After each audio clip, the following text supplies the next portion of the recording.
I'm like, Joni, what? He said, I done killed them.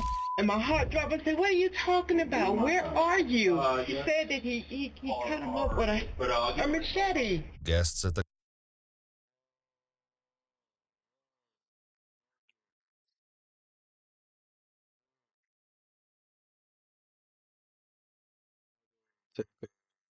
Just go, you know, see more crazy body cams. Oof. Ooh, machete kills. It ain't funny, y'all. I'm sorry, it ain't funny. Country Inn and Suites in Bedford, New Hampshire are settling down for a quiet evening indoors when the peace is suddenly shattered. As investigators gather the facts, I'm gonna call it New Bedford. It's Bedford, New Hampshire. I'm gonna call it New Bedford. they're unaware of another utterly harrowing secret hidden inside one of the hotel rooms. The following report is based on police records, and most of the footage has never been. Footage is intense. It does not show anyone being physically harmed or injured. Shortly after 4:30 on August 21st, 2021, two 4:30 p.m. men check into the hotel. The one on the left is 28-year-old Nathan Cashman, and the other is 42-year-old Theodore Lucky. While nothing seems amiss at first Theo finna get busy. glance, one of these men harbors murderous thoughts. And it look like he got red hair, so you can tell he on his demon time. Apparently people be doing that these days, you know what I'm saying? I pray for him. About to be unleashed. And I mean, from the time I seen this guy, I don't know, I just had a bad feeling about him. Creepy. Minutes after this encounter, a witness in room 312 hears hair-raising cries from the hallway on the third floor. It sounded like a man screaming at the top of his voice, help me, and several times, 3 or 4 times. And then I heard somebody, it sounded like footsteps following him, behind him. And then I heard silence, but I heard like banging, like somebody was hitting the walls on the hallway a couple times. Pinned up against the wall, just getting him. Then that's his body thumping against the wall. I ain't gonna wake up the peeps, but that's what that was. Then it was silent. And this is all things that you heard? I heard, yes. Did you see anything? No, I was not going to open the door. Okay. Although most witnesses stayed inside their rooms to avoid the danger, the hotel security camera captured the unfolding violence. A witness staying in room 218 notices 2 men at the end of the hallway engaged in an altercation. And when I got off the elevator, there was 2 men at the end of the hallway, one of which was beating one man with the hose of a fire extinguisher. And when they heard the elevator ding, they turned, and one guy was screaming, "Get the police," and the other guy started moving toward me that was beating him. So I ran to my room as quick as I could and got in with my key. And Yo, I'm telling you, she was finna shit bricks, bro. If she got a boyfriend, nah, I gotta quit talking crazy. But nah, I was gonna say if she got a boyfriend, she just gave him the best coochie ever, bro. Cause she was just, her heart was pounding on her chest. She was ready for anything. Nigga walking with you with a machete, walking at you with a machete, you gotta run to your room straight out of a horror life movie, like on some Saw, some Jason, some Michael Myers, Freddy Krueger, all of the above. You got it sitting there jangling the keys, out some scream shit, jangling the keys. You sitting here trying to fumble them, fumble them, fumble them.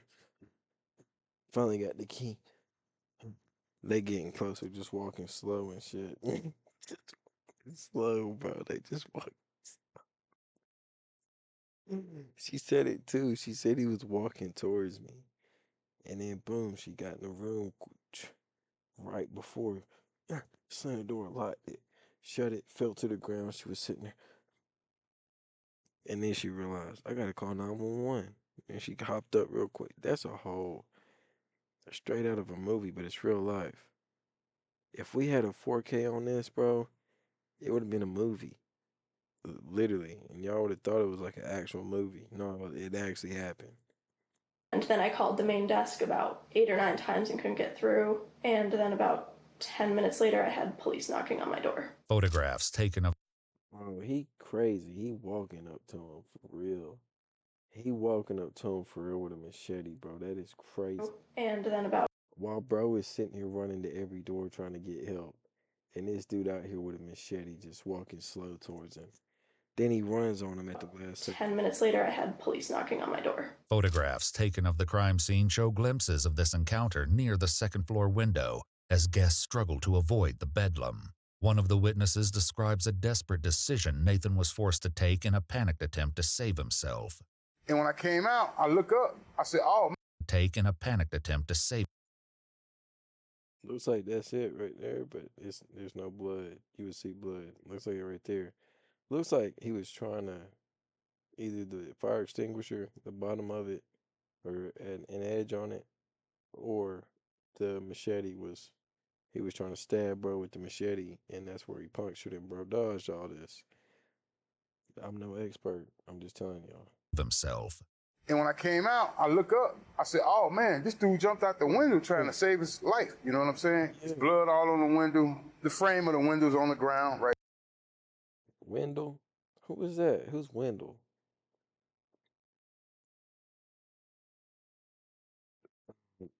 Y'all can hate on me for it. Y'all can hate on me for there. And then that's when the other maintenance guy that's here was sitting in his car. I went over and told him, I said, man, did you see that? He said, no, I didn't see nothing. I was down on my phone. I said, man, look, dude just jumped out the window. 2 minutes later, at least 2 minutes later, there's a white guy running around the corner. And then all of a sudden, the guy came behind him with the black guy with the red hair, had a machete in his hand. And he whacked him in the back of his head right before he went in and put like another gash of many gashes that this guy already had on him. So he goes in, and I'm like, oh, man. As Theodore chases Nathan back inside the hotel, another eyewitness What in the Tom and Jerry bullshit is this, bro? Yo.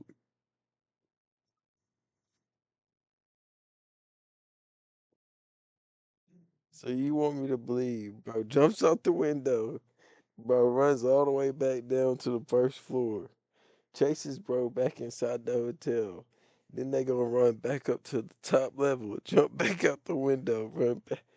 Yo, this is straight out of Tom and Jerry. I can't even believe this, but this is real life. You never know what's gonna happen. Always keep your guard up. Always be ready for anything. They was coming here together. I don't know what they was doing, but they ain't still doing it. Counts what he observed inside the lobby as the assault nears its gruesome conclusion. The two people came blasting in through the door, and the one in the front, the other guy was chasing, was saying, please help, please help. I saw the guy hit him once, and then we just got out of there. That was the last thing we saw. Security camera footage further underscores Nathan's desperate struggle to escape the malicious assault as witnesses look on. Further underscores Nathan's There. That was the last thing we saw. Security camera footage. What are y'all doing if y'all...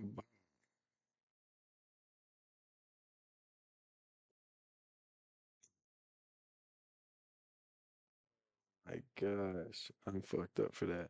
What are y'all doing if y'all this dude right here and y'all just see bro, we're sitting here walking towards bro who's already leaking everywhere with a machete. Bro got a machete, he's walking towards bro who's further underscores Nathan's What are y'all doing? desperate struggle to escape the malicious assault as witnesses look on in horror.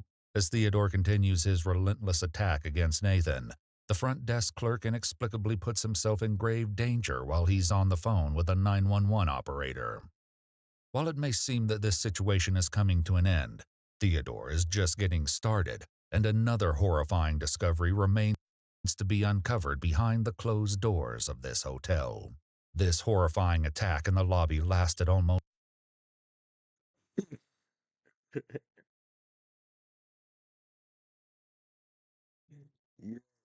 He walked right past him.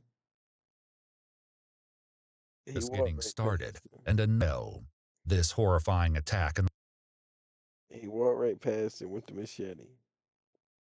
the lobby lasted almost 4 minutes, but it'll take investigators much longer. Attack in the lobby lasted almost 4 minutes, but it'll take investigators much longer to uncover the reasons behind such a cruel assault. 12 minutes later, the medical team arrives to check on Nathan. Paramedics noted It don't show when bro left.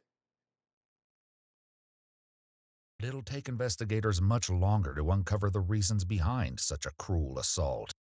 12 minutes later, the medical team arrives to check on It looked like he left, came back, and then left again. What? On Nathan. Paramedics note a deep laceration across Nathan's neck, suggesting that his throat had been slit, and declare his death. Unsurprisingly, a medical examiner will later note in the autopsy report that Nathan died from multiple chop wounds of the head, neck, and body. As Theodore flees the crime scene, officers are unaware that they're about to receive a lead from an unlikely location over 250 miles away. What's going on? My wife just got a call from her son. Okay. Okay. He just killed somebody in New Hampshire.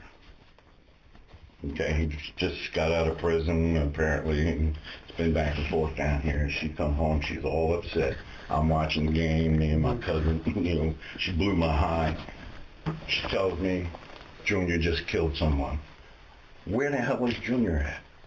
He's in New Hampshire. I talked to him on the phone. Sure it was him? I'm positive it was him, okay? And he's telling me, Dad, I understand, and I'm talking to him, telling him what not to do. Hey, I understand what's going on. He'll get killed tonight, okay? Because they're looking for him.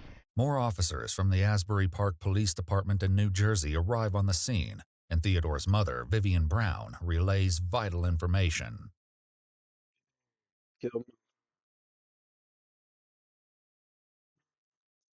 Don't take Pops to jail for having some weed on him, please. I got a phone call from my son. He was hysterical. He was cussing, and my son don't cuss around me. He's like, Mom, you was f***ing right. You was f***ing right. I'm like, Junior, what? He said, I done killed the mother. And my heart dropped. I said, what are you talking about? Where are you? He said that he cut him up with a machete at some hotel or somewhere. And I was like, where are you? Where are you? He said, I'm in New Hampshire. I don't know where I'm at. I said, well, whose car are you driving? I don't know. Mom, I'm lost. I don't know. I'm just going to tell you. I'll just tell you that I love you. I'm saying goodbye to you. I'm going away for the rest of my life. I don't give a damn. He's dead. I'm covered in blood. I don't know. Yeah. But you see, here's the thing. He's never gonna see this. But look what y'all dumb niggas is putting your moms through. Mama, I love you. No, I put you through some in my day. Shh, my mom's. Anyways, y'all always show your family love for real. Don't be putting your family through this. Don't be putting your family through this. Don't think that you can carry the weight by yourself, because regardless of how much weight you think you can carry, it's always gonna slip off onto others.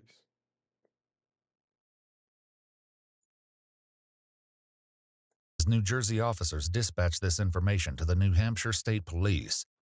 You acting like you can carry all the weight by yourself is like you acting like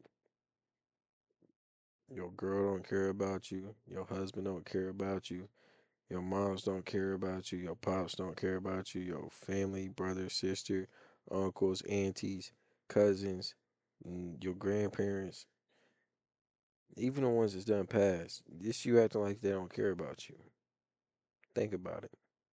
What are you really doing? What are you really proving? What have you accomplished? Vivian shares more about Theodore. He just got out of prison Mother's Day weekend, May the 7th. Has he ever acted out like this before? That's why he was in prison the last time. According to online reports, Theodore was convicted of sexually assaulting a 13-year-old minor in 2004, and in 2012 he pled guilty to 2 counts of kidnapping and served a portion of his sentence in the Northern New Hampshire Correctional Facility, where he met Nathan. You know him?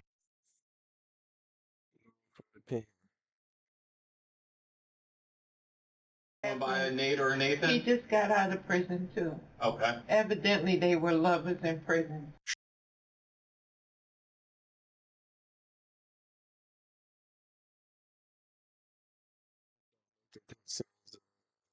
Flame.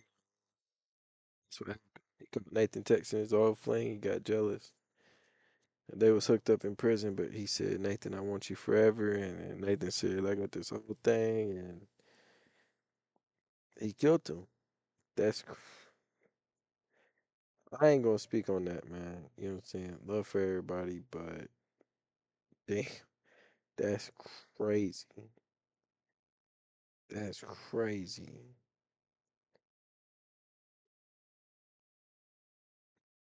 Shocked by what their son has just admitted to doing, Vivian has reached her emotional limit with Theodore. I understand. I'm not. Honey, as long as he's alive, that's all that matters. Okay? When he took that boy's life, he should have took his right along with it. That's the way I feel about it. When he took that boy's life, he should have took his right along with it. That's the way I feel about it. You don't go around here killing nobody. I don't care what they do to you. You don't take nobody's life. I understand that. You don't do that. I just don't want him to die for being stupid. He took someone's life. I don't want to hear that. He should have took his life right along with it. If he wanted to take somebody's life, he should have took it. Theodore's parents and the officers don't know yet that this is only a part of the crime he committed that day.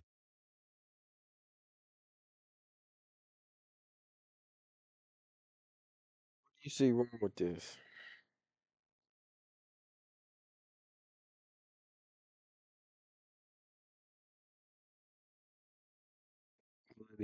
Soon, a call comes in that changes the entire dynamic of the situation inside the apartment. Hello? He turned himself in. He's getting ready to walk in. Junior? Yes, Mom. Why, baby? Why? I love you, Mom. I love you too. Where you at? What police station you at? What police station is this? Bedford. Yeah. I took somebody's life, Mom. I did it. As Theodore speaks with his parents, one of the officers makes an alarming observation. He's on the phone. I don't think he's in custody yet. Junior, whose phone are you on? My phone. You are in handcuffs? No, I'm at the police station. A fireman just walked out. Thankfully, Theodore is taken into custody without further incident.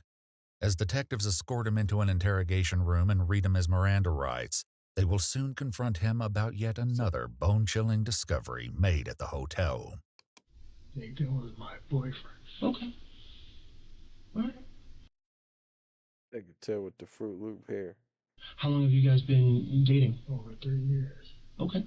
He's 3 years in the pen. definitely gone. You tell me that. You get that information from me, and I'll tell you anything you want to know. I'm telling you, Nathan. Gone. You tell me that. You get that information from me, and I'll tell you anything you He's the one that slit his throat. want to know. I'm telling you the information that I have is that he's deceased. What happened tonight that kind of caused this? I was hurt. Yeah. He got out of prison a few weeks ago. Theodore claims that he drove from New Jersey that morning to see Nathan and arrived at the hotel around noon. We'd like to know what the interaction was in the hotel room. Yeah, we started arguing about him yelling at me. While Theodore shares about the incident, officials also know there's more to his story as they explore the timeline of events. I guess you said, did stuff happen in the hallway, or was it down into the lobby? Or could you help us understand where things kind of happened? It happened in the lobby and in the hallway and in the hotel. And when you say happened, are you stabbing, or is it more of like a hitting, or how would you describe it? Hitting. Hitting? Like coming from Slicing him. up, down? Yep. And where were you hitting him? Everywhere. Okay. Crime scene photographs show the bloody machete Theodore used in the slaughter. But shockingly, Nathan was not the only victim that day. While officers were interviewing witnesses at the hotel, they discovered shocking security footage showing Theodore checking into the hotel earlier that day with 60-year-old David Hanford. But David didn't know that he was walking into a nightmare. What would really help us is there another person? Who's this other person? Later reports state that David is Theodore's ex-boyfriend and has known him for decades. Theodore later claimed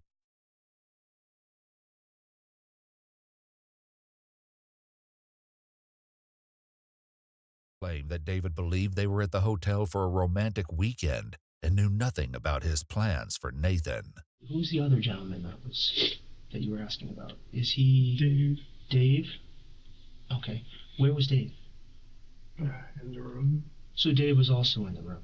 In another room. Oh, okay. Did he come up with you from New Jersey? Okay. As officers started clearing the crime scene, they received information that there may be a second victim. As they cleared the hotel's third floor, they knocked and received Killed him. no response from one of the rooms. Upon opening the door, officers found David completely incapacitated. So you're in the hotel with Dave, and how is he, he's bound to like the bed or tied to the bed? Yeah. Okay. And did he do that sort of voluntarily, or was that something that you decided to do?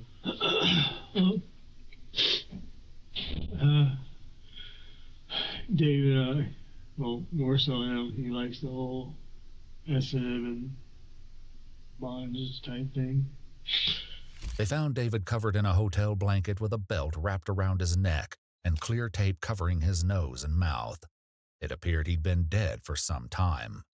While it's still unknown what prompted Theodore to commit this horrifying act, the eventual answer is something none of the detectives anticipated. I told Dave that I was hoping for the best, but preparing for the worst. I told Dave I didn't want to hurt him. I wish that I could leave you in the room like tied to the bed. But because I told you everything, you might get and tell everything. But I said, well, things go south. I knew what I was going to do. You didn't want him to get out? No. You mentioned you didn't want him to say what you had said about Nathan. Yep. Theodore claims that he kept David inside the room and eventually suffocated him to death because David knew about his plans. He feared that David might have escaped and warned Nathan about the impending attack. But to understand what motivated Theodore to attack Nathan, detectives must explore their relationship. 2 weeks prior to the events at the hotel, Theodore and his friends drove. I was talking to him and I noticed that there was a hickey on his neck. A week later, when Nathan calls off their relationship, things spiral out of control. And he said, You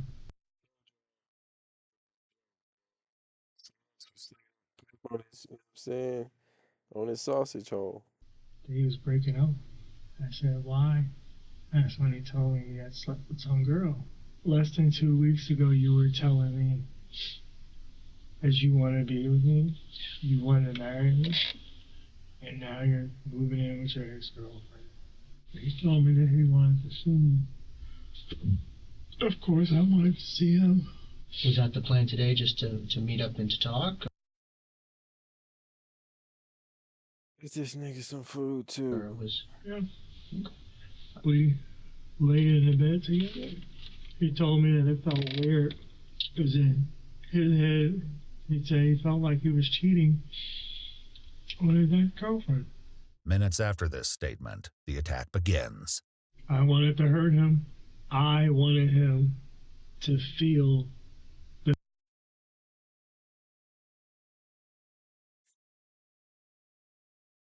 Where the fuck did this shit come from? Yo, are y'all for real? Y'all telling me the fruit niggas is worse than the females? Like the black fruit man apparently is worse than the black female. That's crazy. the pain that I felt. Theodore's rage and feelings of betrayal led to the murders of Nathan and David. On November 7, 2022, Theodore pled guilty to 2 counts of murder in the first degree. He received 2 life sentences without the possibility of parole. He's currently incarcerated at the New Hampshire State Prison. Why do they even keep paying? Like, why do our taxes go to this dude? Hit him with the lethal. Hit him with the brain of justice. You know what I'm saying? Go ahead with the electric chair. Cook this nigga and call it a day, bro. That's crazy. That is crazy. Anyways, appreciate y'all for tapping in.